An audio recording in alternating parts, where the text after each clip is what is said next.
Hello and welcome to WebbChat right here at Gardner-Webb University, the podcast suite. So happy to have you with us. Really happy to have a couple of our guests today. We've got some Gardner-Webb alums. We always like to bring some folks on this show that have connections to Gardner-Webb in some form or fashion.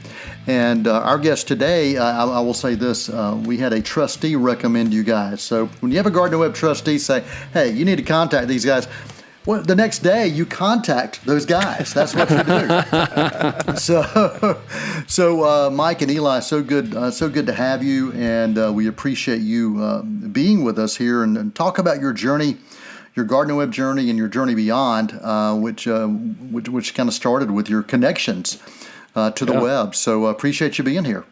Thanks so much for having us. We're excited. Eli, we'll start with you. Give me your Gardner-Webb journey. How did you find Gardner-Webb, and what was that journey like getting to Boiling Springs, North Carolina? Yeah, so I'm from Lexington, Kentucky, and actually had never heard of Gardner-Webb. I was a basketball player and wanted to play college basketball, and Gardner-Webb showed up during the recruiting process and said, hey, we're in North Carolina. And I told my parents, I said, they're probably on the beach because North Carolina is just a giant landmass of sand next to the ocean. That was what I thought. So, and again, it's going to sound really old, but this is like pre-internet virtual campus tours. So, I just thought, well, it's probably near the coast. And so, we went down and visited, and it wasn't pre-map, though. It wasn't pre-map, yeah. Yeah, it's a good point. You know me well enough, though. There wasn't. The last thing I was going to do was get a map out. I heard Division I, and I was done. I was like, great. Well, Division I will be in the beach. This will be fantastic. But no, I went down for a visit and just fell in love with the place, and that was really how I ended up there was just through basketball. Mike, what about you? So I grew up in Greensboro, North Carolina, and when it was time to go to college, I visited a couple different places. I just thought I wanted something a little smaller than a state school, and the day that I visited Gardner-Webb, it was just like this is the place. Like me and my dad went down. We actually played Riverbend golf course, and then we would just walk through the campus, and it was like a perfect day. And I don't know, it was just like, man, no, this is where I want to be. And so that was. I didn't have any other like hard logical reasons or anything like that. It was just like, nah, this feels right. So that's what we did. And Noel, true to his self, basically, if he took this a layer deep, he liked Riverbend and then decided on the college that was the closest to Riverbend. That was pretty much how that went. That's not how it happened. There may have been some influence. I did play well that day. I will say that I've talked to students, I've talked to alums, and I myself came to Gardner-Webb by route of the Bahamas. And in the Bahamas, just to let you know, it is an island surrounded by water. So it is coastal. Eli, I will go ahead and share that with you. Thanks. I appreciate it. There's lots of sand. Lots of sand in the Bahamas. But I will say there is something, as people I've talked to and myself, there's something about the community. When you come here, and if it clicks for you, it clicks, and it's a spot for you. You've got to find that place that you can feel at home, or you can feel you can create a new home. And I know that you guys did that at the Webb, and you also developed friendships with each other. And so neither one of you knew each other prior to Gardner-Webb, correct? No, we met the first day. Okay, we were in the same freshman orientation class. It's called CCXP. Okay. Well, tell us about that. Tell us about that first interaction with each other. Did you think you guys were just, Mike, did you think Eli was an idiot? Eli, did you think Mike was just, Eli was wearing sunscreen. He had a sunscreen. He had a towel. And I had a bathing suit on. Mike was like, "You're not at the beach," and I went, "Oh, I've never looked at a map. I've never looked at a map before." So, I'm trying to remember. I mean, so we were in the first. Our intro class was not that big, so we met that first day. I remember the first time I rode with you over to that class, Eli. I don't know if that was the first day of it, but yeah, it was early. Yeah. But yeah, it was like one of the first classes I rode in Eli's car. I'm not sure why we wouldn't want to walk the 200 yards. Yeah, 200 yards. But yeah, we listened to a little Counting Crows in the in the car, and I knew I was like, okay, this guy's all right. Yeah, we had a couple of, I would say, a small handful of social interactions over the next probably 2 years. Yeah. I think it was always one of those things where I enjoyed. It was like you said, there were a couple data points where it was like, check. Okay, that's same thing I like. But it really didn't.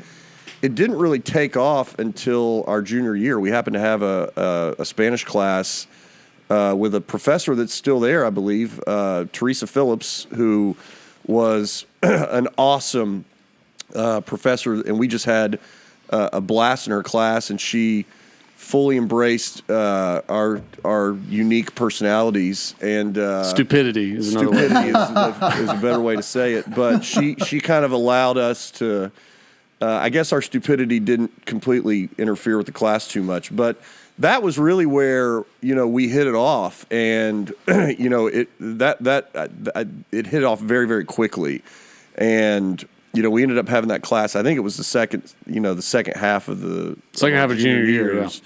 And then we were in that class together, the first semester senior year, and we hit it off so well our junior year that we decided he lived with 3 other roommates in the apartments, and I lived with 3 roommates in the apartment. So we said, hey, let's get our apartments next to each other this next year. And so his group moved in next to us, and pretty much our whole senior year it was just just hanging out and being stupid together and doing all those things. So, and that's hasn't stopped for. So 20 kudos years. to Spanish and kudos to Professora Phillips. Yes. Doctora Phillips. Doctora Phillips. Personal Dr. Phillips. Personal Secretos Puntos. Lots of things. So golf, Mike, was something that you had a love before coming to Gardner-Webb. What about you, Eli? Was golf something that was a part of your life prior to coming to Bowling Springs? As a hobby, yes. I played golf casually since I was probably 9 or 10. But with basketball, I never really had time to do anything. But actually, the summer after my freshman year of college, when I went back home, the group of guys that I hung with, back home over the summer, we got really obsessed with golf. And that was really what we did, all summer long. It was kind of an outlet away. And when I got to know Mike, I can remember, I remember one of the first interactions we had, I think it was our senior year, early on, and I'm trying to remember what tournament it would have been, but or maybe it was our junior year, actually. But we were watching the Masters, I think, and you had your putter. Mike had his putter in that little living room in the apartment, but he had named his putter, and he would talk to it the entire time. The entire time that they were playing the Masters, and the guy he was rooting for, he would call, and I just thought that is the most bizarre thing ever. But it's the kind of bizarre thing that my buddies and I would do back home. Like, it's that kind of stupid thing, and I just thought, well, that's really interesting. And so, but yeah, I didn't play competitively, but Mike and I, at the end of our junior year, that was the first time we played together. We went and played around at Riverbend at the end of our junior year. And Mike's group of buddies, they were the most. Mike's one of the most creative people I've ever met. But they had a trophy that they played for. It was called the Cup, and it was this giant. They bought this giant. It was like it wasn't as big as the Stanley Cup, but it was a big cup. And on the plaque, it just said "Greatest golfer ever." Greatest golfer ever. And so they would play for the cup. And, well, Mike, you could tell they had all these. You got to tell them some of the rules. They had all these unique rules around what had to take place to qualify for the cup. Yeah. So there was in the apartment we had the cup was displayed in the apartment, and then above the cup we had a framed set of rules.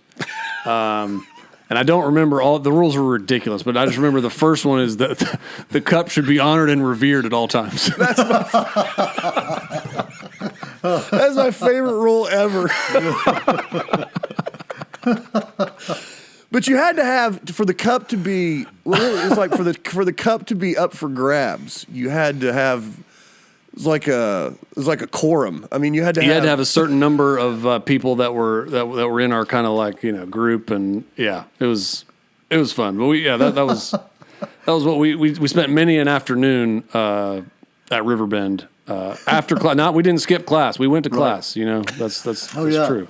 But So it was your junior year before you ever really got to spend some good quality time together and realize, wow, this is a friendship that we want to nourish, a friendship we want to kind of carry on. So your senior year, I guess you probably spent a whole lot more time together, and that friendship, the roots probably got even deeper. Yeah, I think so. I mean, I don't think we thought about it that maturely. I think it was just like, I like hanging out with this dude. But yeah, I mean, senior year, when Eli wasn't playing basketball, I was over at his apartment, or he was over at ours, and we were playing golf every chance we could. But I mean, I don't think we knew what would happen. Like, we didn't knew what would happen after that. I got married right after. 6 minutes after he graduated. I got married right after to Bethany, who's also a Gardner-Webb alum, but Eli didn't, and he moved back to Kentucky. But every time we got to we would plan golf trips though, and so we would see each other 3 or 4 times a year, and we would just play, and that was kind of what we did. But also, I don't know. I don't know what we would talk about, but there was always something to talk about. So I'd call Eli, or he'd call me every single day.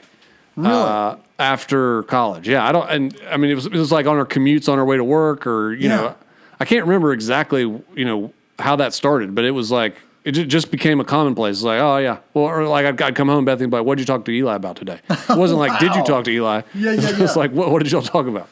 Wow. But I think early on I think it was good for me too, because Mike was we were in such different, even though we were very, very close, we were in such different worlds. Mike was like a full-fledged married adult. And I had no grasp for what that meant. I was like, wait a minute, you're going home to your wife? Like, that doesn't make any sense. Why would you, what do you mean you have a wife at home? Like, I don't understand that. Eli's like, I got an 8 p.m.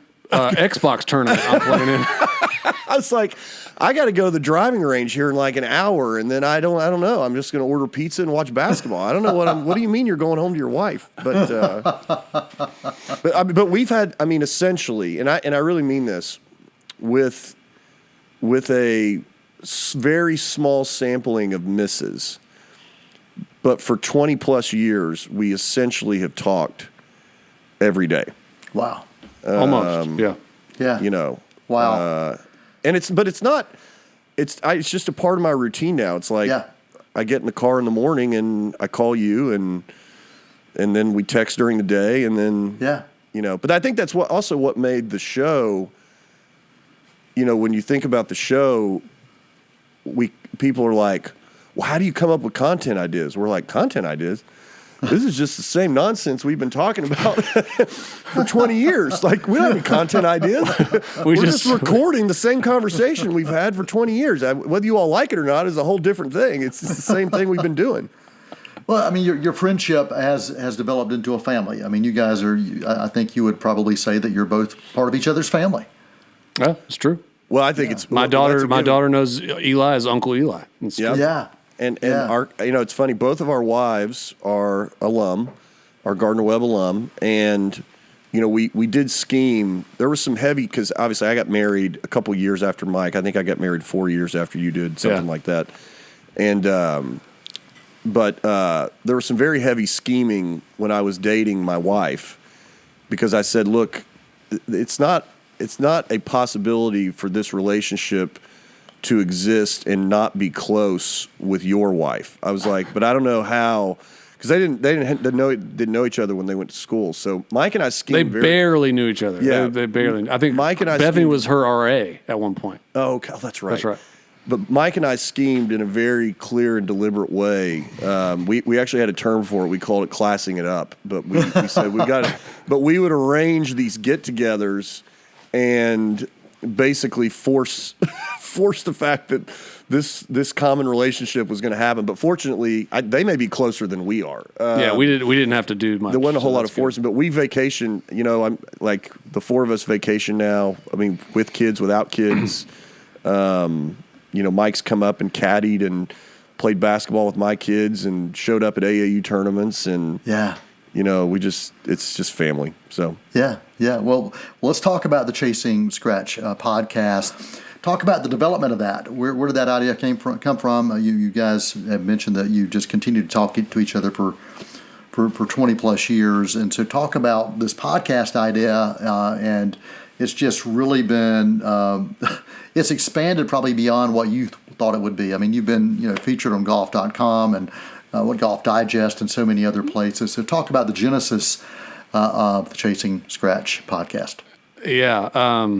It was Eli's idea. Eli said, hey, we should have a podcast. This was probably like 2 or 3 years before we actually did it. And he would always say, we got to have a podcast. He bought us mics.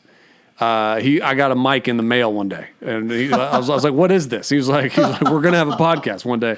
I was like, "What are we gonna talk about? What are we gonna talk about on a podcast?" And he said, "So I was like, yeah, we'll talk about sports or something, And I was like, "No one's gonna listen to that." And so we kind of went back and forth for a while, and but then I think Eli was into listening to podcasts before I was, and then I got kind of into it, and I was like, "Well, maybe we could," but we didn't know what we would talk about. And then we didn't know what we would make a podcast about. And then one year we went on our yearly golf trip over the summer, the one we get so excited for, the one we planned for, where he's a captain, I'm a captain. We got these teams. And I thought we had prepared and we were going to play well. And we played so bad, like 5 holes in, and we were so frustrated. And, after the trip, we were like, gosh, what?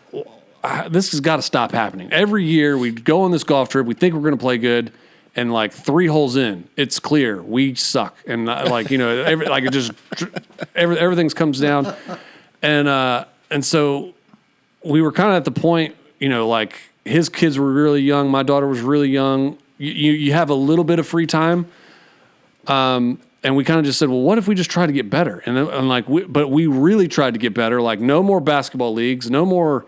Any extracurricular activities outside of work. I mean, we both had jobs. It was like, no, we'll still be great husbands and fathers first of all, and then we'll be great employees. But in that little time in between that we have, what if that's all golf? Anything that we have control over, that we focus on golf. How good could we get? And we can. And then I don't remember who said it was well, that could be, maybe that's our podcast idea. And we weren't sure though. So we recorded, what, Eli? How many months? 6, 7? Yeah. We recorded for a while. I think we recorded for 7 months before we put an episode out, because it was kind of we didn't know what the story was going to be. And then once we kind of realized well, okay, I think this is a good story. But again, it was the whole thing was, can you get to scratch in a year, which was just very naive. Dumb. But then we got to the end of season 1, and more people were listening to it than we thought, and we did improve a lot. So we were like, well, let's do it again. And but I think the thing that's crazy about that, because he mentioned we recorded for 6, 7 months. When you don't know what the show looks like coming out of the gate, you record everything, and so we would record, Every time he and I talked, we just were like, you just turn it on and, maybe it's useful down the road. And so you end up, in the first season, you end up with these things that we didn't think, they're just dumb, stupid things that we laugh about that we didn't think were a big deal. Those were the things that started to take off. Yeah. And, Mike had a swing coach named Rick, And, he would, this guy also was a club fitter, and he had fit Mike's whole family. And when we went on our golf trip early on in season 1, they all had their new clubs from Rick. And every time one of their family members, Mike, his dad, his brother, anytime they would hit a good shot, they would yell, "Come on, Rick!" Like one person would yell, and then all the other ones would go, "Come on, Rick! Come on, Rick! All right, all right!" And then that morphed into from "Come on, Rick" to like you just mumble, you just run all the words. It's like, "All right!" But whenever they would hit a bad shot, they would yell the same thing. "Come on, Rick! Come on!" But we would talk about that on the show. Like we would yell, "Come on, Rick!" And we started to have people, as the show started gaining popularity, people would write us and say, "Hey, I was driving into my golf club today and I overheard someone on another fairway. Their group was yelling, 'Come on, Rick.'" And we were like, "What?"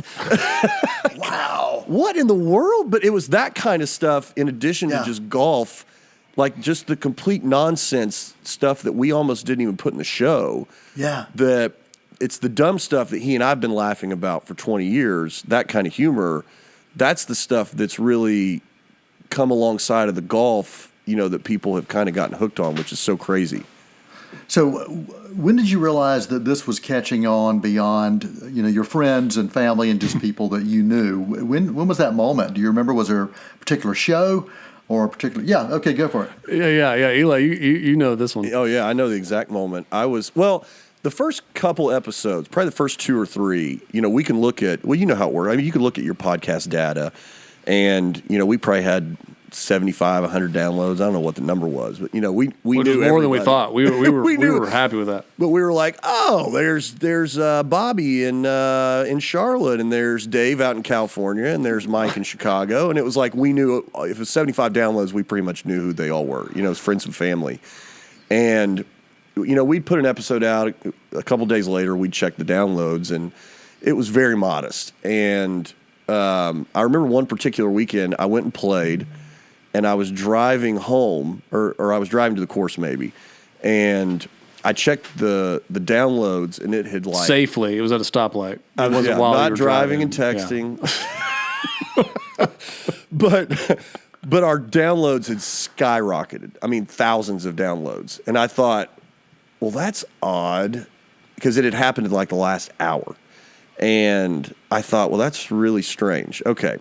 So I called Mike. I was like, hey, I'm getting ready to tee off, but I was like, this is weird. And to tell you how modest the show was at that point, Mike's immediate reaction, and I can't remember what software we were using to track it. SoundCloud. He was like, oh, SoundCloud's probably broken. Don't worry about it. And I looked at the geography. I was like, 20 of these are from Amsterdam. I was like, there's no way. I was like, this is not real. Like, these downloads are outside the country. There's some kind of bot that's hacked SoundCloud. Don't worry about it. He's like, just go play. So I go and play for whatever, 2-3 hours. I get done. I get back in the car, and I'm like, well, let me check SoundCloud again. And it's like another couple thousand downloads. And I was like, what? So I called Mike back, and I said, we've picked up a couple thousand more in the last like 3 hours. And he went, would you use, I mean, literally, you're kind of agitated. You're like, it's SoundCloud. Stop. They've got, something's wrong with their data. It'll all correct by tomorrow morning. I said, okay, all right, no big deal. So I went to bed, woke up on Saturday, and it's like overnight had batched every hour, more downloads. That went on all Saturday. And then I remember this very vividly, but I woke up Sunday because, again, he like all Saturday, he was like, it'll correct. Just stop paying attention to it. But I woke up Sunday, and we were like the 75th most popular sports podcast on the planet by that point.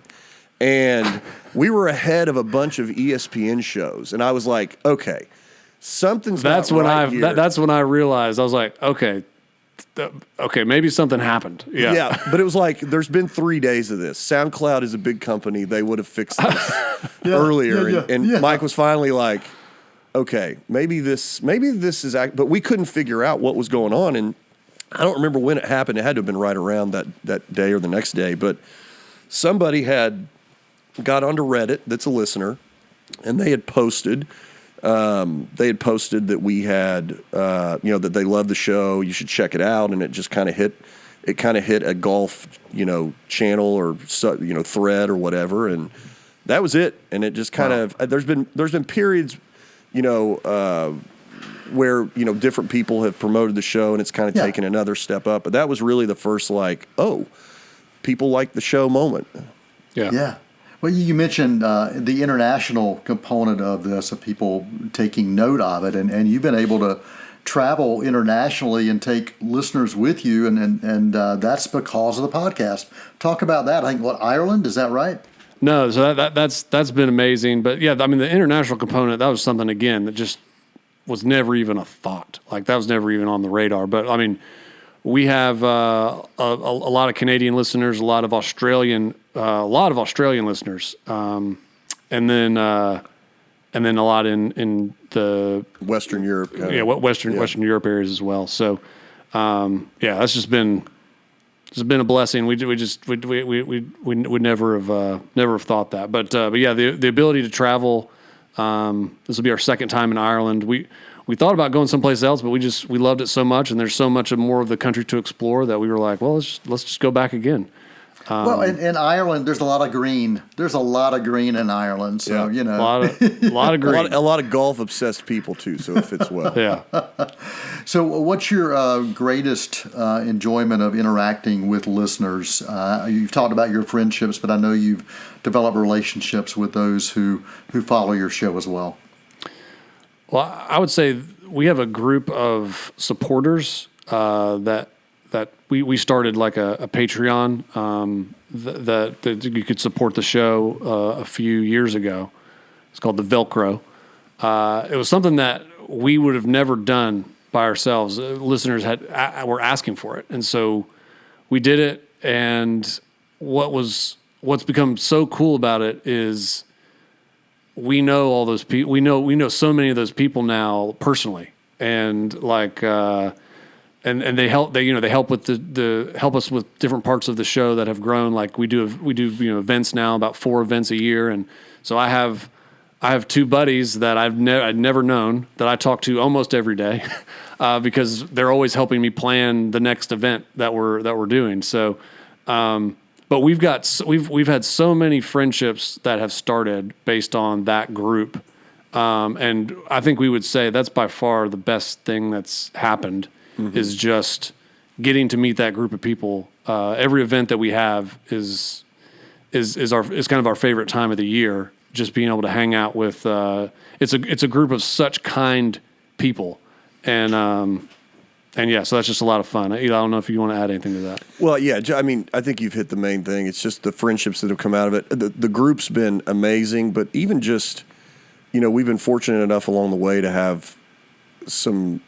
Partners and sponsors that have joined the show. And, like we've got people as an example at Titleist now that, I mean, they're past the point of, these are sponsors that we work with. These are like good friends that we talk to. And that's the part that's just been, it's just caught us. It's caught us off guard in such a good way. It was like, man, I never anticipated that part 7 years ago. And it's been awesome. And also too, we've been very fortunate. The resources we've been able to come across, our mental coach out of Detroit, Jason Novetsky, he's come on the show and helped with some things. And whenever you have listeners write in and say, that thing that you all talked about, it helped me be a better dad, or it helped me be a better spouse. Wow. Or, we had so many people, and I mean this in the most humbling way possible, but we had so many people write during COVID and say, man, I was so isolated and your all's show got me through COVID. And it was like, what? Yeah. That's just crazy. Like that blew my mind. And people from all over the world were writing that. And it was like, how is that possible? Yeah. This is just me and my idiot friend talking, but it just, I think stuff like that it's just been mind boggling when it happened. And it never ceases to be mind-boggling. Every time somebody writes something like that, it's like, wow, that's amazing. While golf is the foundation of what the show is based, and that's the idea. That's even within the title. As you mentioned, it goes well beyond that. It goes to the game of life, basically, and experiences of life. Yeah, for sure. Yeah, we did not see it going that way. Yeah. But yeah, last year became a lot of self-improvement. It wasn't just golf improvement. It was like, man, actually to become a better golfer, we got to actually get better at some life skills. And so that's a big component of it now for sure. I think that's the beauty, though, of the friendship that you guys have. And when you've known each other as long as you have and you spend time engaging with each other daily, those things organically come out within a conversation. Even if you have a podcast with talking points of what you want to make sure you cover, the part of life comes out in that. It just happens. It organically happens because of who you are and the relationships you build. Yeah. Awesome. Well, going back to Gardner-Webb, if there are folks out there that are listening who are considering Gardner-Webb, just based on your experiences, why should they engage in the Gardner-Webb community? What is it about the Gardner-Webb community that still follows you today, or still you feel is kind of that thing that lifts you up even today? To me, it's a couple things very clearly that I took away, from my experience. But I think the most important thing is it's not a bubble, it's not a faith bubble, but from the perspective of faith, you're going to be around a higher percentage of people that are going to encourage you in that way. And as we all on this call know, the person you turn into between 18 to 22 in a lot of ways is going to be the person that's there for the next 40, 50 years. And so I think just being in a community where faith is important is an unbelievable key. I also think too, obviously Bowling Springs is a small town, but I just think it forces authentic relationships quicker. Because you don't have a big city, it's just so much time in that small community where it's just going to be a higher percentage of quality time, in my opinion. And I think it forges, some more authentic relationships in a quicker way that I just don't think you get if you go to, or not that you don't get, but it's just harder, I think, when you're at a big state school, or you're going to school in more of a kind of a metro environment. So those things to me are very, very unique to the Gardner-Webb experience. I don't know. What about you, Mike? I think that's well said. I would just add, the staff interactions that I had, I still kind of keep those a lot with me. We mentioned, Miss Phillips, Dr. Phillips now. Doctor. Yeah, she was still getting her doctorate when we were in her class, but I'll bring up Dr. Hobbs, June Hobbs. I was in her first ever rhetoric class, and that taught me how to argue so well. Or not argue, but make arguments, make logical. I use that in my career a lot. Like just some of those concepts that we used. I could name some others too, but I think just kind of what Eli said. I think you're going to get an authentic experience, and it's a community where it's just a close community, and I think that's a positive, especially at that age. Awesome. Mike and Eli, any final thoughts or comments you want to make sure you share before we wrap up? I know that you have other places to go and other golf courses to play. Well, I'll just comment, as we conclude here, the show aside, we love our university. And, it's one of those things, we've been out of school now for over 20 years, and it never fails. Every time I step foot back in that campus or make that drive back, you just get that feeling like something special is going to happen. I always used to tell my wife, I said it was the most bizarre thing in the world, but I said I know it wasn't foolproof, but I said every time I felt like the few chances I had to go home during school because of basketball, whenever I would drive back, it didn't matter what the weather was, it didn't matter what kind of crap I was driving through. I felt like the sun was always shining the moment I hit Gardner-Webb, and it was just this. I always felt like it was this little God wink, like, "Hey, this is right where you need to be." And we still get giddy, when we do have the opportunity, to go on campus. when we get the opportunity to go, just kind of walk through the quad and do all those things. It's just a special place, and I think the experience at Gardner-Webb, I can say for both of us, there are just very few things that had an impact in molding the people that we are. For better or worse, we're complete idiots. So maybe Gardner-Webb doesn't want to be tied to the idiocy, but no, it just molded so many good things that to this day, are things that I know both of us draw on, and we wouldn't be where we are without it. So we're incredibly appreciative. Yeah, and I just add one thing. Every year we end our season by coming back to Gardner-Webb, and we play Riverbend. But we also get to visit on the campus. We always eat. We always we'll eat at the Chick-fil-A or whatever the new place is, and then we say, man, we didn't have all this nice stuff when we were here. But we complain about the new student center and how unfair it is. And we say you're welcome. We walk around and say you're welcome. All this, see, you're welcome. Because of opportunities that we've had, we've been offered to go other places for that last event of the year, and it's never even a question because we always want to come back. Like that's our favorite place to be. It's our favorite day of the year to be at Riverbend and then hang out on campus. So love that. Yeah, it's a special place. And now a bunch of people come in and watch that event, and they play Riverbend too. As part of that, and they all say the same thing. This is like the coolest little spot that more people need to know about that don't know about it. So it's just a unique place. Okay. And final question: where can people find the podcast and the official name of the podcast? Because you don't want to get it confused. Yeah, the official name of the podcast is Chasing Scratch, a golf podcast. It's on anywhere you get your podcast, Spotify, Apple, and our website is chasingscratchgolf.com. Awesome. Mike and Eli, thanks for joining us right here on WebbChat, coming to you from Gardner-Webb University. Mike and Eli, we have not shared their last names, but they're Gardner-Webb alums, so you can share your last names. Go for it. Mike Shade. And all I'm right. Eli Strait. All right, there you go, Shade and Strait. So you could have done Mike and Eli or Shade and Strait. It still would have worked. It still would have worked. That's right. Yeah. Well, yeah. There's a little story behind that, but. All right, thanks for joining us right here on WebbChat. Until next time, I'm Noel T. Manning II, and that is a wrap.